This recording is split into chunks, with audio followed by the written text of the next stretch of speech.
अस्सलामुअलैकुम, मैं हूं Sidra and welcome back to my YouTube channel. I hope कि मेरी यूट्यूब फैमिली बिल्कुल ठीक ठाक होगी, मज़े में होगी और खुश होगी। अल्हम्दुलिल्लाह मैं भी बिल्कुल ठीक हूं। आप सबको बहुत ईद मुबारक और माजरत के साथ कि मेरी दो लास्ट वीडियो बहुत लेट होती रह गई हैं।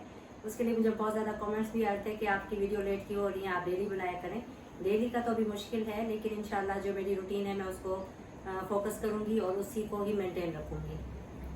आपकी स्किन केयर के लिए बहुत ज़्यादा जो कमेंट्स आ रहे हैं उसके लिए बेसिक चीज़ है आपकी डेली क्लिनजिंग। अगर आप डेली क्लिनजिंग करते हैं तो ओपन पोर्स भी सेट हो जाएंगे, आपकी एक्ने भी सेट हो जाएगी और आपकी स्किन के जितने भी प्रॉब्लम है वो सब सेट हो जाएंगे।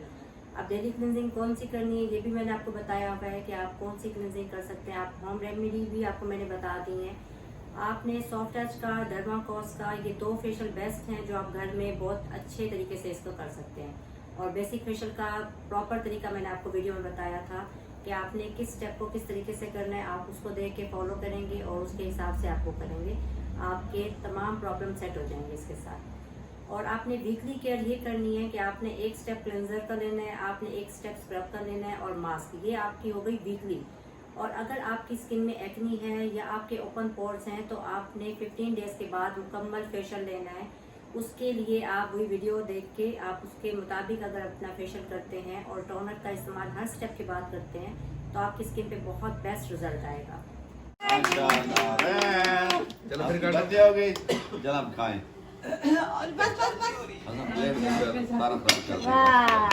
चलो माशा बिस्मिल्लाहिर्रहमानिर्रहीम इन्ना अंज़लनाहु फी लैलतिल क़द्र वमा अदराका मा लैलतुल क़द्र लैलतुल क़द्रि खैरुम मिन अल्फ़ि शहर। ईद का फर्स्ट डे तो बहुत बिजी जाता है क्योंकि उसमें गेस्ट आ रहे हैं, जा रहे हैं और इसी रौनक में ही सारा दिन गुजर जाता है। खाना पीना बस यही सारा कुछ चलता रहता है। यहाँ ईद का सेकंड डे है और सेकंड डे पे मेरी नंद शाहज़ेबाजी और मोहसिन भाई आते हैं सुबह नाश्ते में। तो अभी 3 दिन तो किचन का ऑफ है हमारा, तो बस हम खूब सारा रेस्ट करते हैं और रेडीमेड ही ले लेते हैं। तो यहाँ पे हमने पाए, निहारी, हलीम, चने, पराठा, नान सब कुछ हमने रेडीमेड लिया था और खूब नाश्ते को एंजॉय किया हमने। उसके बाद फिर हमने जाना था अपने कज़न के घर। रशीद भाई हैं, वो उम्रा करके आए थे तो उन्हें मुबारक भी देनी थी और ईद का भी मिलना था।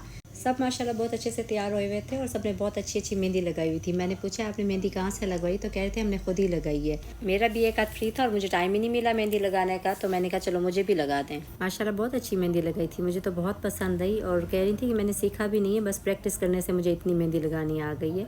आपका शौक़ आपको सब कुछ सिखा देता है, बस उसके लिए आपको मेहनत करनी होती है और मेहनत के बगैर तो कुछ भी हासिल नहीं होता। इस मेहंदी की खासियत थी कि एक तो इसका कलर रेड था, दूसरा ये जेल बन के ऐसे छिलका बन के उतर जाती थी। इसमें ना 3 कलर होते हैं, ब्लैक, डार्क ब्राउन और रेड।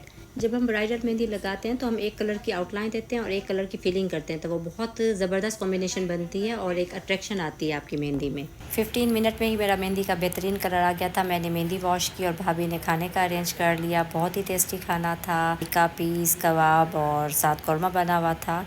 बहुत पुरखलूस खाना था, बहुत मज़ा आया, गपशप भी होती रही और बहुत इंजॉय किया हमने इस टाइम को। रशीद भाई अपने उम्रे का हमें हाल सुना रहे थे तो हमें भी अपना उम्रा याद आ गया। हम भी रमज़ान में गए थे और खूब रौनक होती है, बहुत मज़ा आता है। अल्लाह दोबारा हमें भी लेके जाए और सबका उम्रा कबूल करे।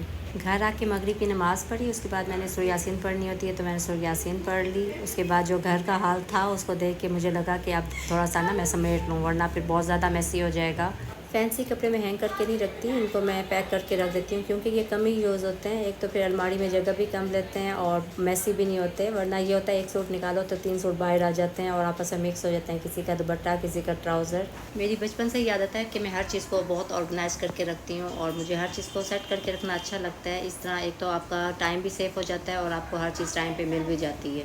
5 से 10 मिनट में ही मेरे सारे ड्रेस पैक हो गए थे और मुझे बहुत अच्छा फील हो रहा था। और आपको खुशी होती है जब आपका कोई भी काम कंप्लीट हो जाता है। तो हमने मम्मा को शुरू से ही देखा था कि मम्मा हर चीज़ को बहुत ऑर्गेनाइज़ करके रखते थे, तो हम तीनों बहनों की आदत है कि हम हर चीज़ को बहुत अच्छे से मैनेज करते हैं और उसमें बाद में हमें बहुत आसानी भी हो जाती है और खुशी भी होती है। काम के साथ साथ मम्मा से गपशप भी हो रही थी और उसके बाद हमने जाना था कैंट में क्योंकि मम्मा को दरबारी का पीस बहुत पसंद है और मम्मा ने आज टिक्का पीस खाना था। लेकिन उससे पहले मैं आपको एक ऐसी इजी होम रेमेडी बताऊंगी जिससे आपके ओपन पोर्स का प्रॉब्लम भी ख़त्म हो जाएगा, आपकी स्किन फ्रेश, नीट और स्मूथ हो जाएगी। आपने ग्रीन टी का 1 कप बनाना है और आपने उसको सांचे में डाल के फ्रीज़ कर लेना है। लेकिन उससे पहले आपने क्या करना है वो मैं आपको बताती हूँ। नॉर्मल स्किन में आपने डेली क्लिनजिंग तो मस्ट है, करनी ही करनी है। लेकिन अगर आपकी स्किन पे एक्नी है या ओपन पोर्स का मसला है या लार्ज ओपन पोर्स हैं तो आपने डबल क्लिनजिंग करनी है, यानी कि आपने एक बार क्लिनजिंग कर ली है, उसको आपने रिमूव करके एक बार आपने दोबारा क्लिनजिंग करनी है। 1 वीक रेगुलर क्लिनजिंग करने से आपको बेस्ट रिज़ल्ट मिलता है। लेकिन अगर आप उसको डबल क्लिनज करते हैं, मतलब कि एक दफ़ा क्लिनजिंग करने के बाद दोबारा आप उसके ऊपर क्लिनज करते हैं, तो आपके पोर्स अंदर तक नीट और क्लीन हो जाएंगे। क्लिनज़र जो भी आपको अवेल हो, नहीं तो आपने डर्माकोस का ले लेना है और आपने उसी से क्लिनजिंग करनी है। उसके बाद आपने आइसिंग करनी है, फिर आप 1 वीक में इसका बेस्ट रिज़ल्ट देखेंगे।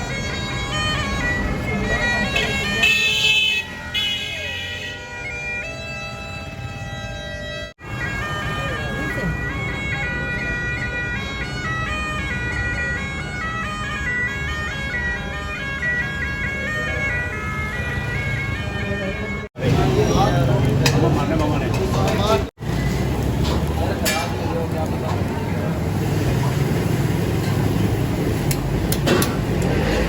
5 साल पहले मैंने खुरम भाई से ड्राइविंग सीखी थी, तो फिर मैं ड्राइव करती थी। कल्टस थी हमारे पास और मैं बहुत इजीली चला लेती थी। मम्मा के घर जाना हो या कहीं घूमना फिरना हो, बच्चों को लेके, कभी अकेले भी, मतलब मैं बहुत इजीली ड्राइव कर लेती थी।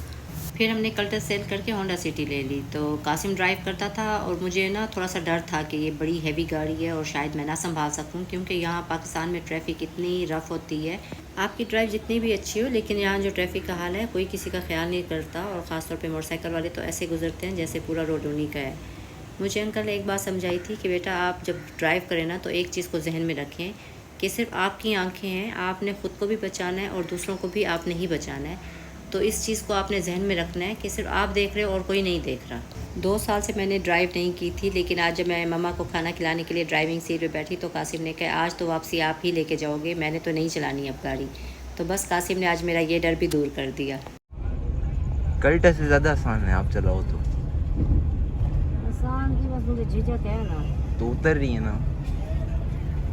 मम्मा तो मेरे से भी ज़्यादा खुश थी, क्योंकि वो जब भी इस गाड़ी को चलाने का कहती थी तो मैं डर के मारे चलाती नहीं थी और मैं कहती थी नहीं बस कासिम के साथ ही जाएंगे। आजकल के बिज़ी दौर में सबको ही ड्राइव आनी चाहिए, क्योंकि कभी कोई इमरजेंसी भी हो सकती है और कभी कोई फ्री नहीं होता या किसी का मूड नहीं होता जाने का, तो आप आराम से अपनी ड्राइव करके कहीं पर भी जा सकते हो। आर्ट्स काउंसिल के पास गोले वाले थे, तो मैंने गोला देख के गाड़ी रोकी, हमने गोला खाया और फिर हम घर आ गए। तीसरा दिन मुबारक। अभी तो ईद चल रही है ना हमारी। हाँ जी, हाँ जी, चल रही है। ये मेरी ईद ही है। हाँ जी, वाह जी आपकी। वाह, शुक्रिया, थैंक यू। हाँ जी। हमारे गार्डन के टमाटर रेडी हो गए थे, अंकल टमाटर ले आए और तकरीबन हर दूसरे दिन इतने टमाटर हो ही जाते हैं, क्योंकि माशाल्लाह बहुत अच्छे से वो ग्रो कर रहे हैं और टेस्ट बहुत मज़े का है इनका। आज ईद का तीसरा दिन था, हम सब रेडी तो हो गए थे और कुछ चीज़ें मैंने समेटनी थी, कुछ कपड़े मैंने ऊपर रखने थे, वो मैं सेट कर रही थी। अकील भाई का फ़ोन आया था कि आज आपने लंच हमारे साथ करना है। अकील भाई के फ़ोन के पास तो फटाफट से अपने काम को वाइंड अप किया। आज ईद के साथ फ्राइडे भी था, तो जुमा नमाज़ पढ़ी सब ने, तैयार तो सब पहले ही हुए थे, कोई ख़ास प्लान नहीं था कहीं जाने का। अकील भाई के घर का सुन के तो बच्चे बहुत ज़्यादा खुश हो जाते हैं। अकील भाई के साथ साथ भाभी भी बच्चों से बहुत मोहब्बत रखते हैं, इनका आपस में ऐसे जैसे कोई दोस्त हों, और बच्चों के साथ तो बच्चे ऐसे हो जाते हैं कि वो एक दूसरे के बगैर रहते ही नहीं, और जब वापसी का टाइम आता है तो ये बहुत ज़्यादा उदास हो जाते हैं कि किसी तरह पहले की तरह इकट्ठे रहें और कभी भी जुदा ना हो एक दूसरे से। रानी भाभी की कुकिंग बहुत अच्छी है, हर चीज़ बहुत टेस्टी बनाते हैं, लेकिन जो मेरे देवर अकील भाई हैं उनकी कुकिंग भी कम नहीं है माशाल्लाह, वो भी बहुत अच्छी कुकिंग कर लेते हैं और मेरे हस्बैंड भी बहुत अच्छी कुकिंग कर लेते हैं, लेकिन जब इनका मूड होता है तो ही ये कुकिंग करते हैं और कमाल की डिशेज़ बनाते हैं। कभी आपके साथ मैं इनकी रेसिपी शेयर करूँगी जो ये स्पेशल डिशेज़ बनाते हैं। आज तो सब कुछ भाभी ने ही बनाया था, पाए, बिरयानी, चिकन स्टीम, शामी, रायता, सलाद, इतना पुरखलूस खाना और इतनी मोहब्बत के साथ बहुत मज़ा आया, सब ने खूब इंजॉय किया। और अपनों के साथ ही मज़ा है ज़िंदगी का, जब अपने होते हैं तो ही सब कुछ अच्छा लगता है। हर चीज़ बहुत ही टेस्टी थी, मुझे तो पाए बहुत ज़्यादा पसंद आए और बच्चों को बिरयानी और साथ स्टीम पीस। शामी तो आपको पता है हर चीज़ के साथ ही अच्छा लगता है, बस चावलों के साथ भी और वैसे भी, मतलब रायते के साथ बहुत अच्छे लग रहे थे। हादिया बार बार स्पेशली रायते का पूछ रही थी कि बताएं रायता कैसा बना हुआ है, तो पता लगा कि रायता जो है हादिया ने बनाया और वाकई बहुत टेस्टी और मज़े का रायता बना हुआ था। बच्चे जब बड़े होते हैं तो आपका सहारा बन जाते हैं और ये हकीकत है, क्योंकि जब बच्चे बड़े होते हैं तो आपकी हर तरह से हेल्प करते हैं, आपको हर तरह से मशवरा भी देते हैं, एक दोस्तों वाला माहौल बन जाता है बच्चों में और पेरेंट्स में। बच्चों के साथ बहुत फ्रेंडली माहौल रखना चाहिए ताकि वो अपनी हर बात आपसे शेयर कर सकें और आप भी उनको हर तरह से गाइड कर सकें, वरना ये होता है अगर गैप होता है तो आप उनसे कोई बात कर नहीं सकते और वो भी आपको अपनी हर बात नहीं बताते, आपसे छुपाते हैं बातें। तो इस गैप को ख़त्म करने के लिए आपको बहुत दोस्ताना माहौल रखना है और उनको वो माहौल देना है जो आप अपने दोस्तों के साथ एक टाइम अच्छा गुजारते हो। बेटा इधर हमारे पास भी जगह है।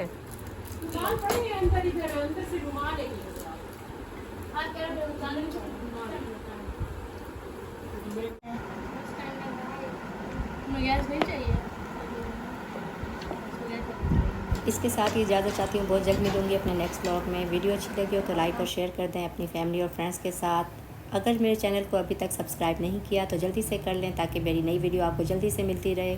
आपके कमेंट्स का मुझे बहुत इंतज़ार रहता है, तो आपने मुझे कमेंट्स ज़रूर करना है और अपना बहुत ज़्यादा ख्याल रखें, दुआ में याद रखें और हमेशा खुश रहें। अल्लाह हाफिज़।